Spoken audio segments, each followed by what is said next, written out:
Hello and welcome to the Kpreps.com prediction show. We're going to do Class 2 1A. I'm your host, Mike Snow, and joining me from Kpreps.com is Matt Gilmore. How you doing, Matt? Doing really well. And our guest from Kansas-Sports.com, Chet Copeland. How you doing, Chet?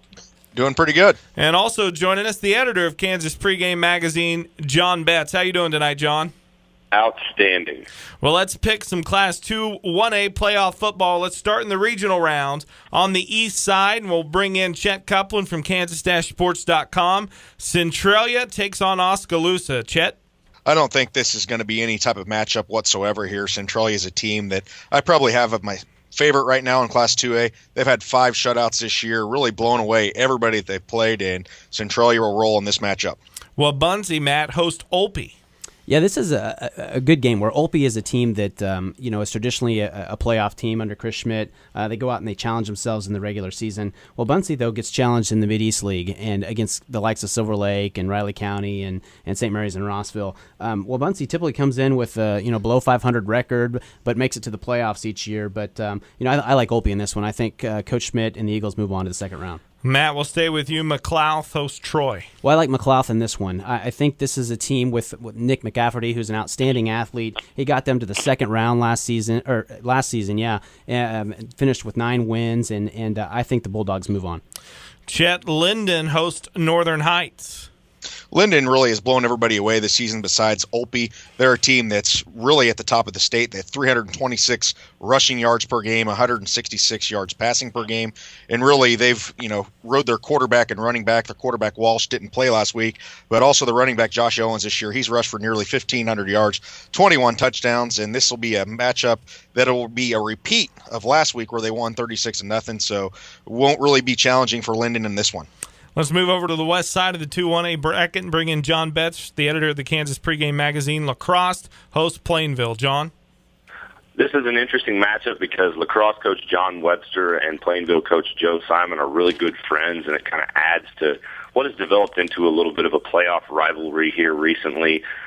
Plainville has beaten the teams that they were supposed to beat handily, and they've struggled against the better teams on their schedule, while La Crosse has been a nice story considering the loss of Kip Keeley and Levi Morris to graduation, but Jack Garcia, the quarterback, has really kept things going for them. They've developed a really quality program and tradition there, and I think La Crosse will get a win over Plainville. Plainville will hang around for a while, but La Crosse will find a way to pull away in the second half.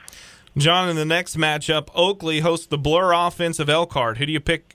I think that Oakley, they are probably playing their hearts out for their coach, Randall Rath, who submitted his resignation earlier this season and is going to move on after the school year and probably move up to a bigger school somewhere in the state of Kansas. He's been a great coach for that program, but they've never been able to find a way to get into the state championship game.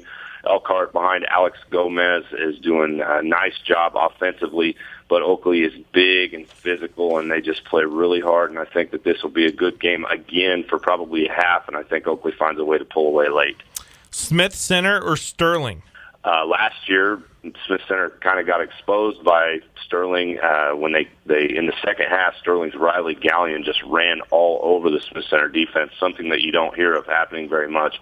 But Riley Gallion is gone, and while Sterling is very big up front, I don't know that they have the athletes or playmakers that are similar to Gallion was last year. And Smith Center throwing the ball a little bit more, 10, 15 times a game, running the pistol wishbone offense that they kind of picked up from Brooks Bart at Holton. And I think they have a chance to do some nice things on the west side of bracket, and they get a first-round win over Sterling. Our final matchup in the first round, Meade hosts Oberlin Decatur Community. And Oberlin has qualified for the playoffs. That's a rare occurrence up there, but they put together a pretty solid season. But Meade, they have been a consistent 2-1A power for quite a while now, and under Scott Mosier, they're certainly going to get a first-round victory. Let's move to the sectional round, and Chet, this is a big-time matchup between Centralia and Olpe. Who you picking? I have Centralia here, and I think they'll win big. JT Rosine is a guy, an all-state player a year ago, as well as Sam Steinledge, an all-stater. They've combined for 1,700 rushing yards. Rosine's also passed for 422 when he needs to, and 4 touchdowns. Centralia will roll on this one. They're getting 400 yards of offense, have 5 shutouts on the defense, and I think they're just going to be too tough for anybody that they're going to play on this side of the bracket. Matt McLouth or Linden? Well, I like Linden in this one. This is a rematch of this game last year where Linden won 39-6. Linden is not as big up front this year, but they've still got a lot of skilled kids. Joe Walsh and Josh Owens, as Chet mentioned earlier. I think they move on to the state semifinals again. John, a first sectional up in the West, another big-time matchup, Oakley and La Crosse. Who do you got? I'm going to take Oakley. They're giving me that kind of team of destiny feeling now that they know that Coach Rath is going to move on. And Smith Center or Meade?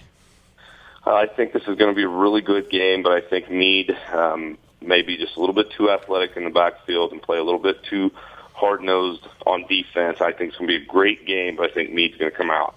Matt, as we move to Sub-State, on the east side, Centralia or Linden?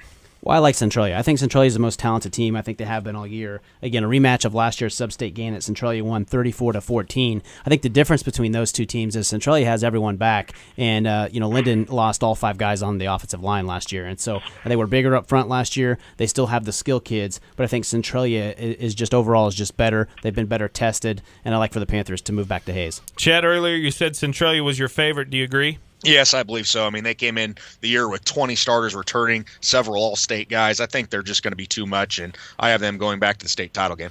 And the sub-state on the west side, Oakley and Meade. John?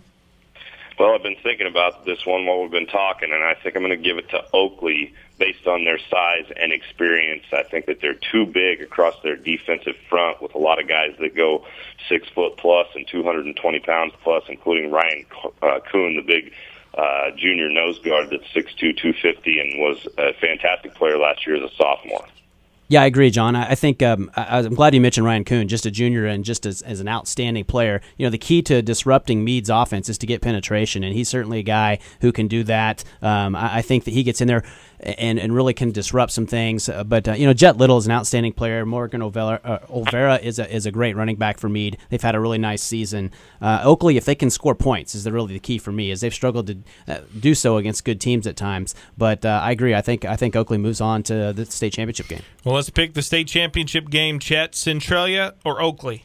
I have Centralia going and winning the state title on this. Last year, really, they had it until under 3 minutes in the game, and Meade scored twice. And really, I think that they're the best team in Class 2 and 1A this year, and I think that they just find a way to get it done. Matt? I agree. I think Centralia is kind of the team that we've picked all season. They won the state title back in 2009 and back in 2011. As Chet mentioned, runner-up last season. I think they get their 3rd title here in the last few seasons. And Coach Gladsack, outstanding job, and he's a great coach. And I think the Panthers reign 2A. John? I also think that Centralia will find a way to win the state championship, and it's much like last year. I remember Matt and I talking about who our favorites were in each classification, and we discussed that Bishop Carroll was the team that we felt most confident about in any classification and in Class 5A, and they went on and had a dominating state championship win.